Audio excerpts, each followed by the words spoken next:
రాష్ట్ర ప్రభుత్వం ఏర్పాటు చేసిన హైడ్రా సంస్థ హైదరాబాద్ నగర ప్రజలకు వరమని ఆ సంస్థ కమిషనర్ రంగనాథ్ అన్నారు. హైడ్రా 2-3 ఏళ్లకే పరిమితం కాదని 100 ఏళ్ల ప్రణాళికతో ముందుకు వెళుతోందని స్పష్టం చేశారు. హైడ్రా లాంటి సంస్థను జిల్లాల్లో కూడా ఏర్పాటు చేయాలని అభ్యర్థులు ప్రజాప్రతినిధుల నుంచి వస్తున్నాయన్నారు.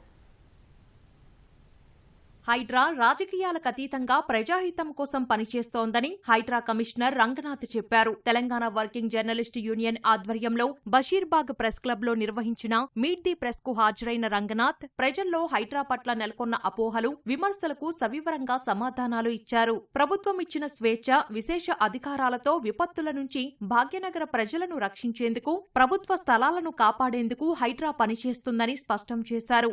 We invite lot of suggestions. మేము ఫాలో అయ్యేది కూడా డ్యూ ప్రాసెస్ ఆఫ్ లానే. కొన్ని సందర్భంలో ఎంక్రోచ్మెంట్స్ లో నోటీస్ అవసరం లేదు, చాలా స్పష్టంగా ఉంది. చాలా స్పష్టంగా కోర్టు జడ్జిమెంట్సే ఉన్నాయండి.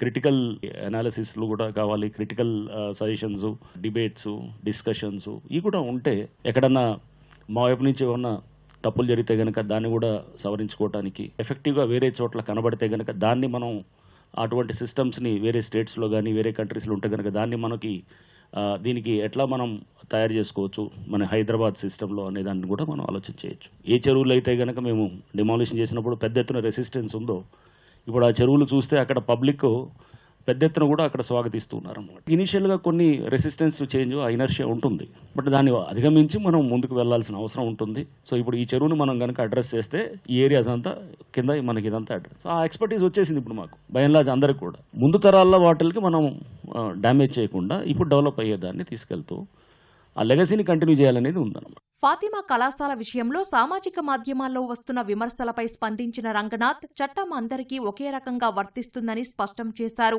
న్యాయస్థానాల్లో సమస్యలు తలెత్తకుండా ఉండేందుకు అన్ని అంశాలను సమగ్రంగా సేకరించి ముందుకెళ్తున్నామని వివరించారు. ఫాతిమా కాలేజ్ కట్టింది 2015-2016. చారిటీ ఇదనే that is a secondary issue. Preliminary notification అంటే కాలేజ్ కట్టిన తర్వాత అదేదైతే సెల్కం చెరువు అన్న తర్వాత అక్కడ దాని చెరువు హద్దులు డిసైడ్ చేస్తూ అప్పుడు ప్రిలిమినరీ నోటిఫికేషన్ అయ్యి ఈ లోపల ఈ కాలేజ్తో పాటు పక్కన ఒక బస్తీ అంతా కూడా వచ్చింది. ఫైనల్ నోటిఫికేషన్ కాలేదు. ఫైనల్ నోటిఫికేషన్ కొన్నిటికి అయినాయి, బట్ మాక్సిమం వాటికి ఇది అవ్వలేదు. ప్రతి వాళ్ళకి దీని గురించి అనేది రేపు చాలా మంది కోర్టులో ఛాలెంజ్ చేస్తారు. ఛాలెంజ్ చేసినప్పుడు దానికి కూడా మేము ఇది FTL డిసైడ్ చేసి చట్టాలు ఉంటాయి, ఎన్నిటికే దీనికి అప్లై అవుతాయి తప్ప కానీ ప్రత్యేకంగా ఫాతిమా కాలేజ్కో లేకపోతే ఇంకేదో మల్లారెడ్డి కాలేజ్కో లేకపోతే పల్లారాజ రెడ్డి గారి కాలేజ్కో వేరే చట్టాలు ఏమి అప్లై కావు. అదే MIMకి సంబంధించిన వాళ్ళ కార్పొరేటర్స్ కొన్ని చంద్రాయనగుట్ట దగ్గర ఇది ఉంటే కూడా మన డెమాలిష్ చేసాం. అది ఒక దాదాపు 1 ఎకరాన్ని రీక్లెయిమ్ చేసి ఫైర్ డిపార్ట్మెంట్ వాళ్ళకి కూడా ఇస్తున్నాం. అది ఫైర్ స్టేషన్ కింద కూడా అన్నారు. ఫాతిమా కాలేజ్ దాన్ని చూపిస్తూ మాట్లాడుతుండొచ్చేమో కానీ, బట్ ఇవన్నీ ఉన్నాయి కదా. బొమ్మూరుకు ద్వారా అంతకన్నా పెద్దది చంద్రాయనగుట్టలో కూలగొట్టినవి ఉన్నాయి. ఇది చూస్తే కనుక ఎక్కడ అట్లా పొలిటికల్ గా అనేది లేదు. ఒక స్ట్రాటజీ ఉంటుంది, ఒక మెథడాలజీ ఉంటుంది, ఒక పద్ధతి ఉంటుంది. ఆ పద్ధతి ప్రకారం అప్రోచ్ అవటం చేస్తారు.